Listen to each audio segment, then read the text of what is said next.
동학농민운동은 1894년에 발생했던 이제 농민들의 저항운동인데, 근데 그 이전에 동학이라는 사상은 있었죠. 1860년에 경제 몰락 양반이었던 최재우라는 사람이 우리 전통적인 신앙과 유교와 불교와 도교, 심지어는 이제 기독교의 사상, 평등 사상까지 가져와서 만들었던 우리 이제 민족 종교입니다. 평등 사상을 주장하다 보니까 신문제를 부정하게 되는 거죠. 그래서 이제 최재우가 혹세 무민의 죄로 처형당하게 됩니다.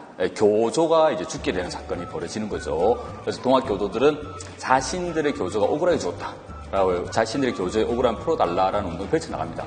교조 신운동을 펼쳐나가게 되죠. 그러니까 1894년 동학농민운동 이전에 있었던 동학교도들의 이러한 활동들은 전부 이제 좀 종교적 성향이 좀 강했던 특징이 있죠.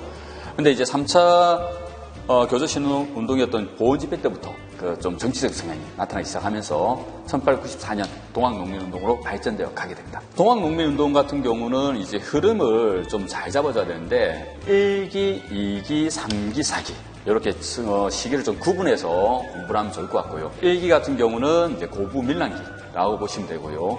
고부밀랑기 같은 경우는 고부 군수 조병갑이 이제 항쟁을 합니다. 그게 맞서서 저항했던 것이고, 이걸 이제 난이 발생하게 되니까 안핵사가 내려와서 조사를 하게 돼요. 이용태가 내려와서 조사를 하게 되는데, 그 이용태가 이제 농민군들을 또 탄압하게 됩니다. 이에 맞서서 이제 또 농민군들이 이제 봉기를 하게 되는 거죠. 그 중심이 바로 이제 동학 조직이 중심이었기 때문에 동학농민운동이라고 이야기합니다.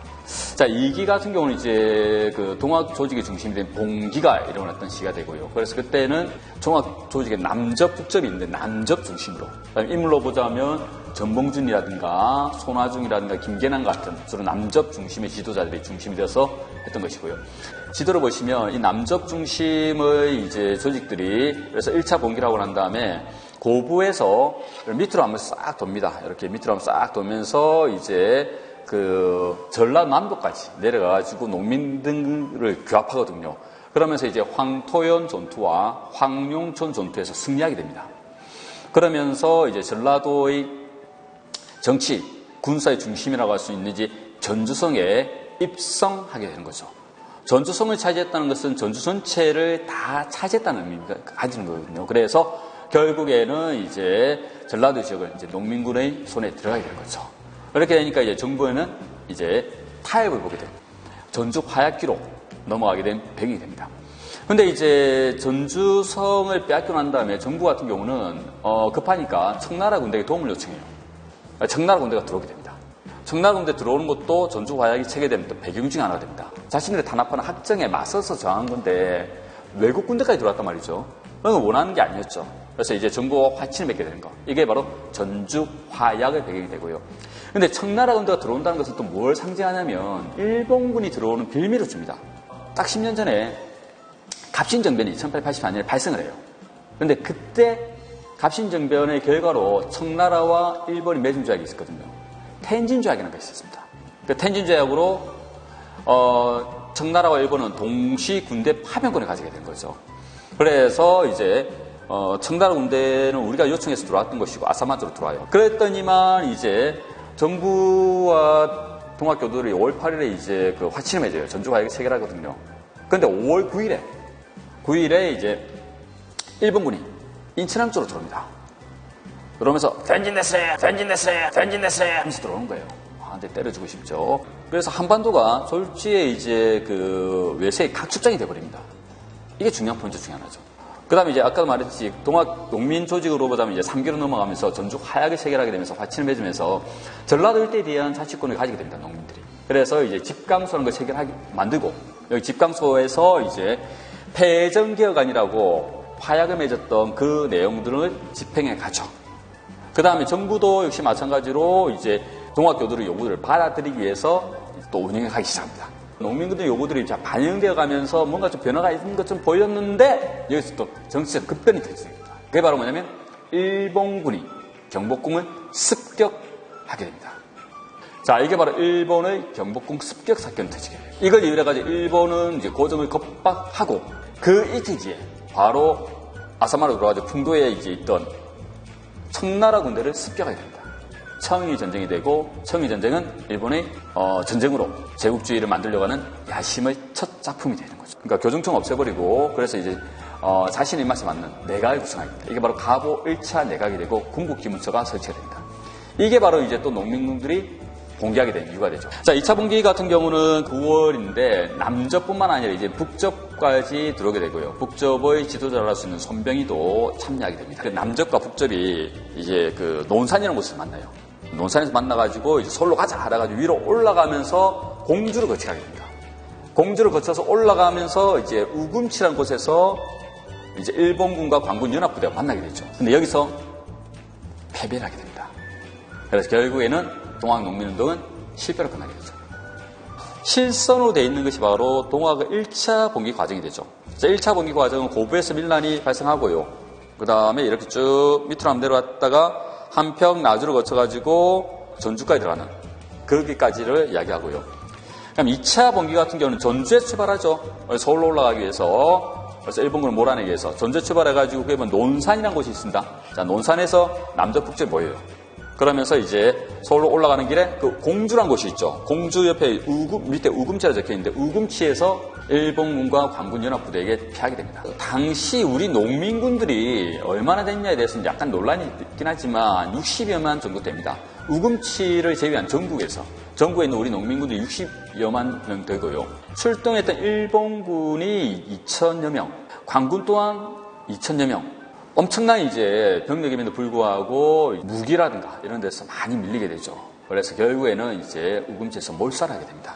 뭐 그 중엔 여러 가지 이유가 있어요. 그 하는 인원들이 이제 죽게 된 이유를 여러 가지 각도로 설명을 하긴 하는데 그 중 하나가 또 동학이 가지고 있는 약간 정근대성. 예를 들어서 이제 그 전통 신앙을 강조하다 보니까 부족 같은 걸 굉장히 강조해요.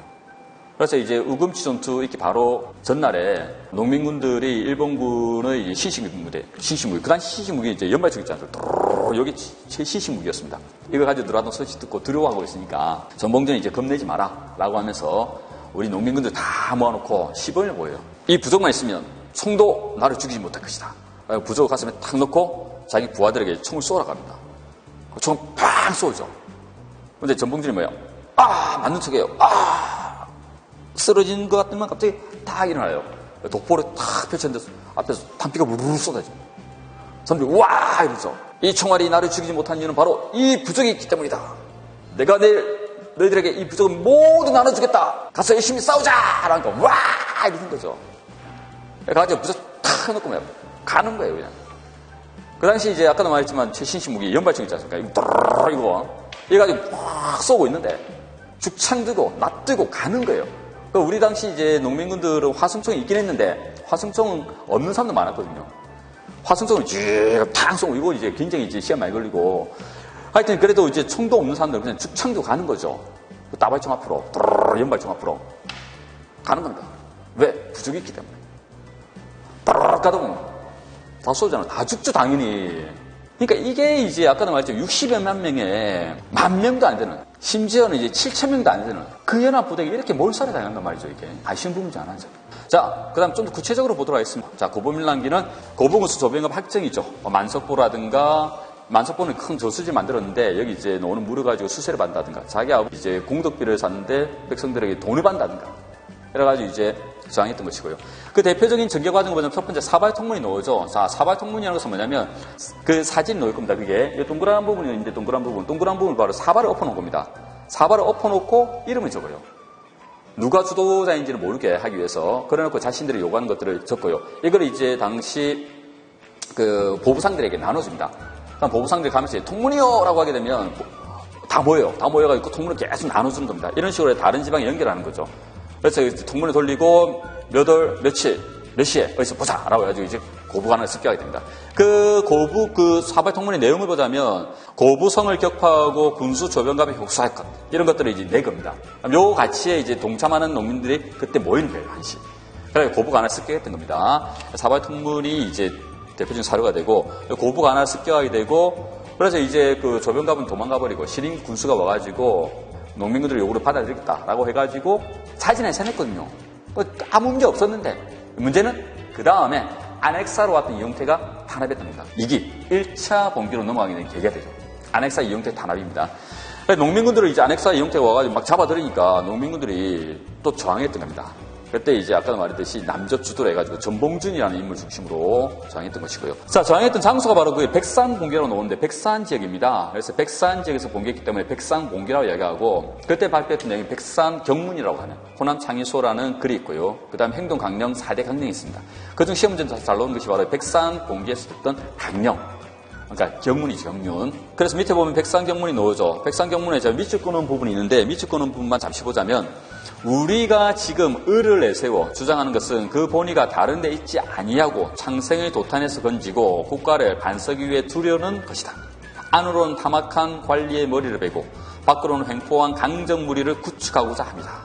자, 이 부분 잘 놉니다. 이 부분. 이게 나오게 되면 동학농민운동이구나. 좀 더 세밀하게 보자면 동학 1차 봉기 때구나 라고 문제를 풀어줘야 됩니다. 자, 다음 이제 3기는 이제 전주화약기입니다. 전주화약이 되는 가장 큰 이유는 아까도 말했지만 외세의 침입이죠. 그러니까 이제 민시정권 같은 경우는 당시 부패할 때로 좀 부패한 상황입니다. 그래서 농민군들의 요구도 받아줄 수 없고 개혁을 하고자 하는 데서 좀 한계가 좀 많았죠.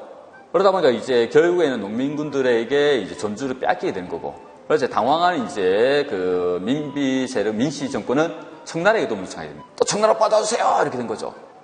80년대 해왔던 버릇입니다 이게. 이모군란 때도 청나라 도와주세요. 82년도, 84년도 갑신정변 때도 청나라 도와주세요. 이런 쓱을 10년 뒤 94년대에도 또 자기가 이제 민들을 못 막으니까 또 청나라 받아주세요. 여지를 하고 있는 거예요. 그러니까 청나라는 좋죠. 그래 민자영 나 요건한테 옵니다 또. 근데 외세가 들어온다는 것은 우리 농민들이 요구한 게 아니잖아요. 그죠?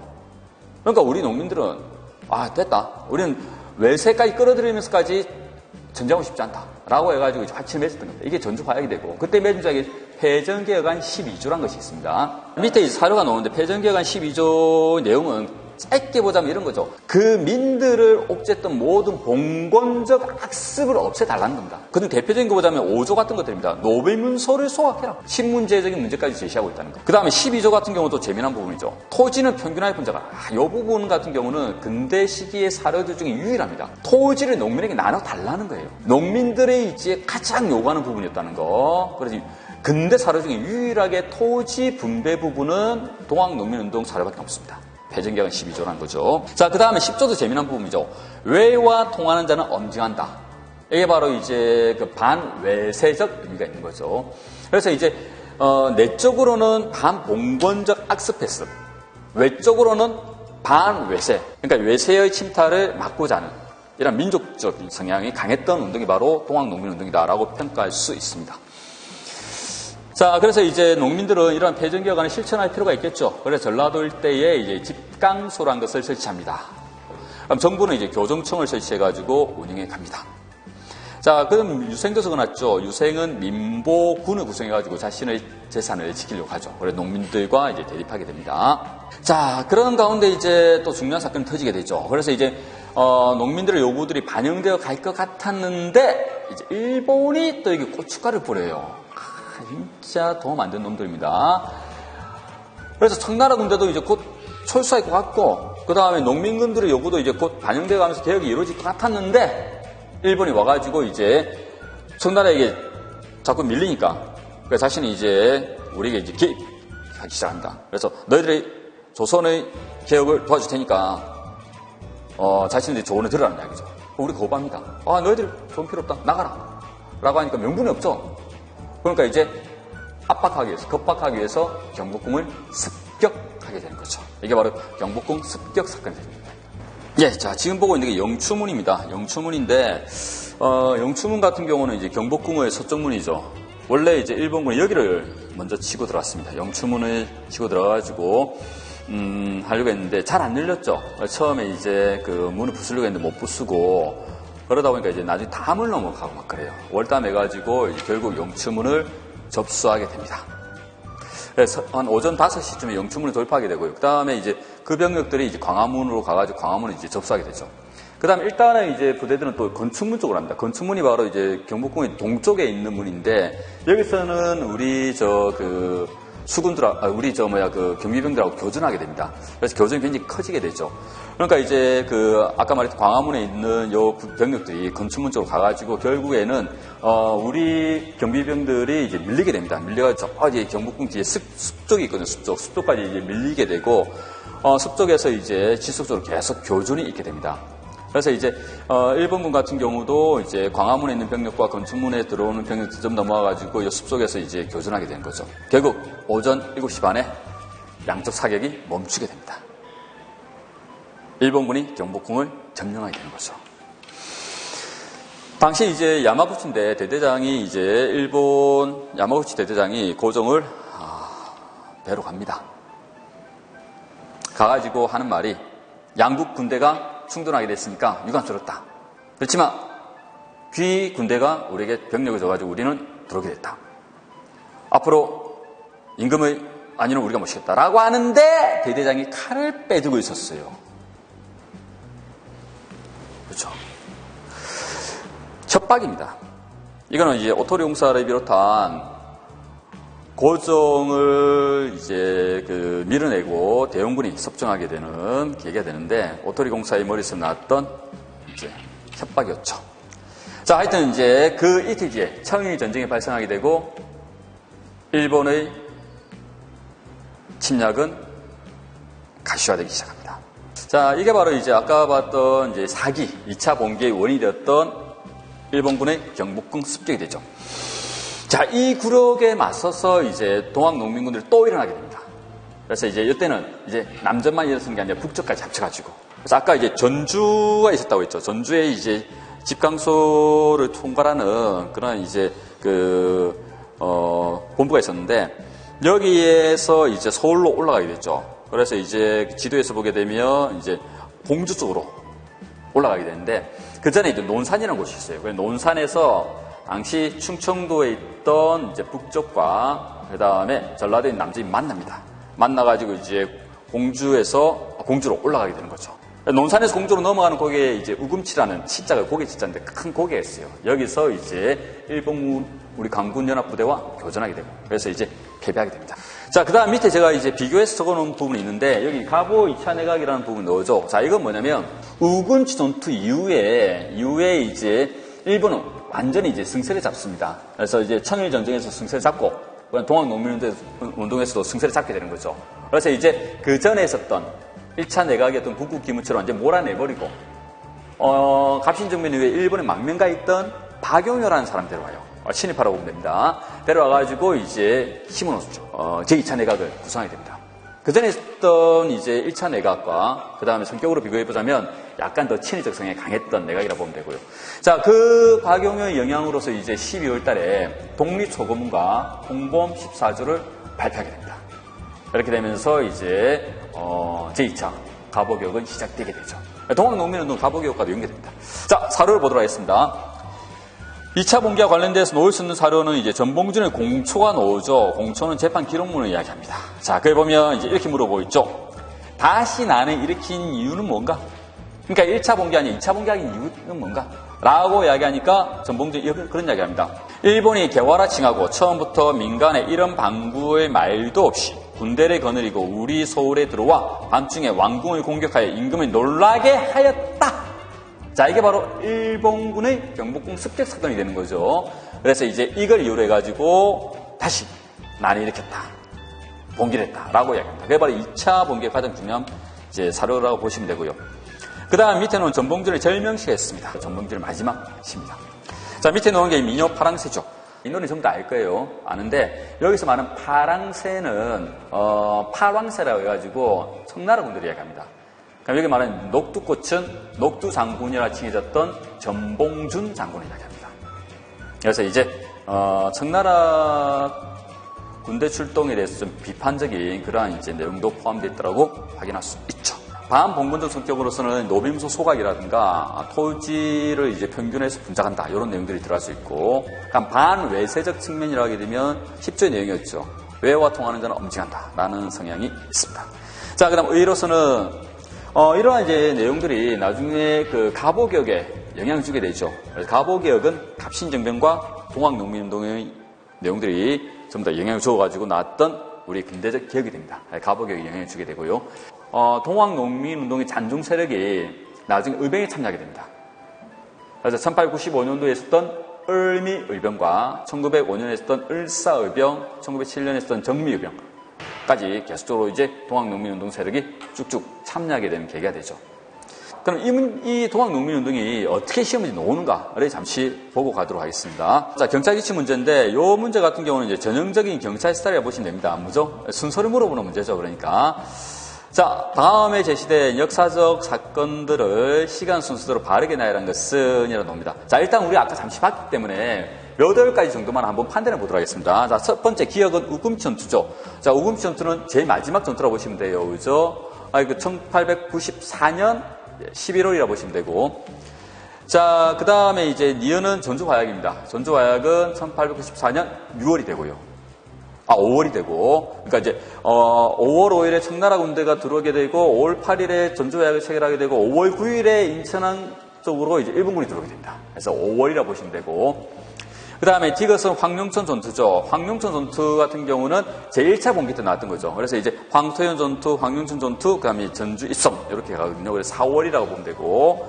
자, 그 다음 교정청 설치가 나오는 1894년 6월 달에 설치가 됩니다. 그래서 이제 농민들의 요구를 받아들이기 위해서 설치가 됐던 것이고. 자, 그 다음에 이제 미음은 궁극기무처죠. 궁극기무처도 이것도 1894년 6월이네요. 자, 이렇게 되면 이제 문제가 어려워지죠. 자, 뭐가 경합하죠? 6월달 두 개가 경합하게 됩니다. 자, 이렇게 되면 이제 문제가 어렵게 되는데, 이렇게 한번 보자고요. 그럼 이건 이제 어떻게 문제 풀라는 건가? 그럼 교정청 설치가 언제냐라고 했을 때는 1894년 6월 11일이거든요. 그 다음에 이제 그 궁극기무차 설치가 됐던 것이 1894년 6월 25일이거든요. 그럼 이제 친구들이 힘들어하는 거죠. 아, 선생님 몇 년여기도 어려서 죽겠는데 몇 월까지 외워야 되고요. 몇 월 몇 시까지 외워야 됩니까? 라고 짜증낼 수 있단 말이죠. 충분히 그 마음 이해합니다. 자, 그래서 공부를 어떻게 하냐면 연표를 가지고 다다다 외울 듯이 하지 말고 아까 제가 말했듯이 흐름이라는 걸 잡아가면서 공부를 해줘야 됩니다. 자, 예를 들어보죠. 교정청이라는 것은 농민들의 요구를 받아들이기 위해서 정부가 만들었던 거죠. 그래서 1차 봉기 있고 난 다음에 전주화약을 체결하고 농민들은 전주화약에서 체결된 게 뭐랬죠? 패전개간이랬죠. 그죠? 패전개간을 실천하기 위해서 농민들은 이제 그 집강소라는 걸 만들었고 정부에서 이런 농민들의 요구를 받아들이기 위해서 만든 것이 교정청입니다. 그러니까 6월 11일에 만들어요. 그런데 6월 21일에 아까 말했듯이 일본군이 경복궁을 습격하게 되죠.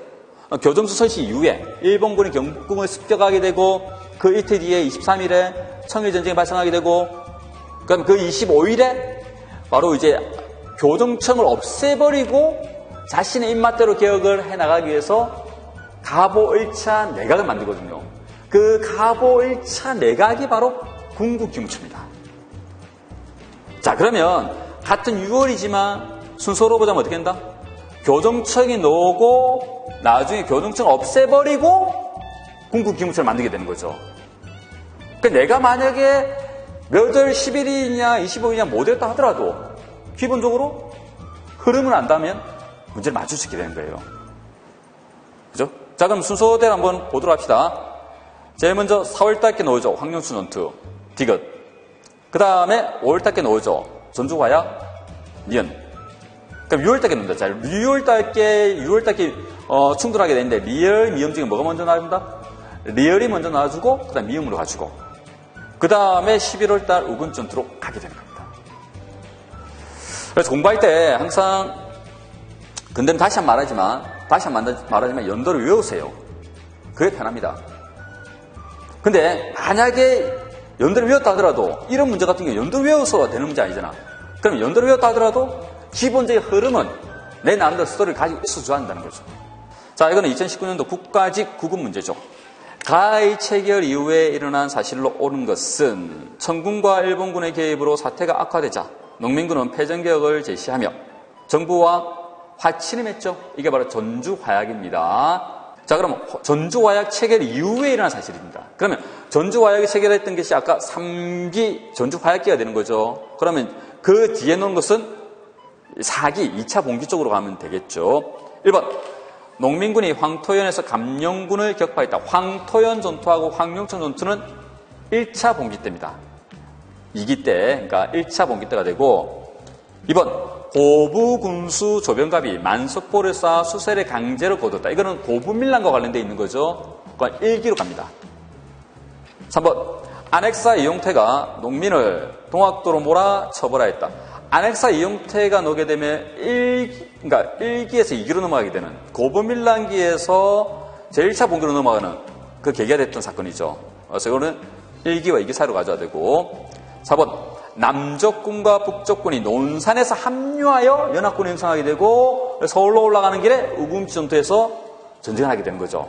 이게 바로 이제 2차 봉기와 관련되어 있는 거기 때문에 답은 4번으로 갑니다. 자, 이렇게 문제 푸시면 돼요. 알겠죠? 경찰직이든 일반 행정직이든 전부 다 문제 스타일은 조금은 다릅니다. 경찰은 그냥 대놓고 순서를 그냥 물어보고요. 그 다음에 국가직이나 지방직 같은 경우는 사료 활용이 좀 빈도가 높습니다.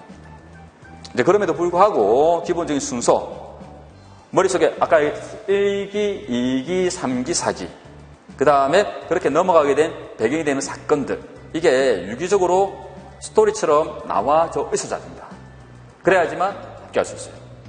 그래서 자, 1기 때 흰 옷을 입은 농민들이 막 축창도 낚고 나와요. 그렇지? 이런 식으로 해가지고 자신의 머릿속에 고부밀란부터 시작해가지고 스토리를 한번 쭉 만들도록 하십시오. 그러면 영화처럼 아마 성적도 나올 겁니다. 예, 여기까지 하도록 하겠습니다.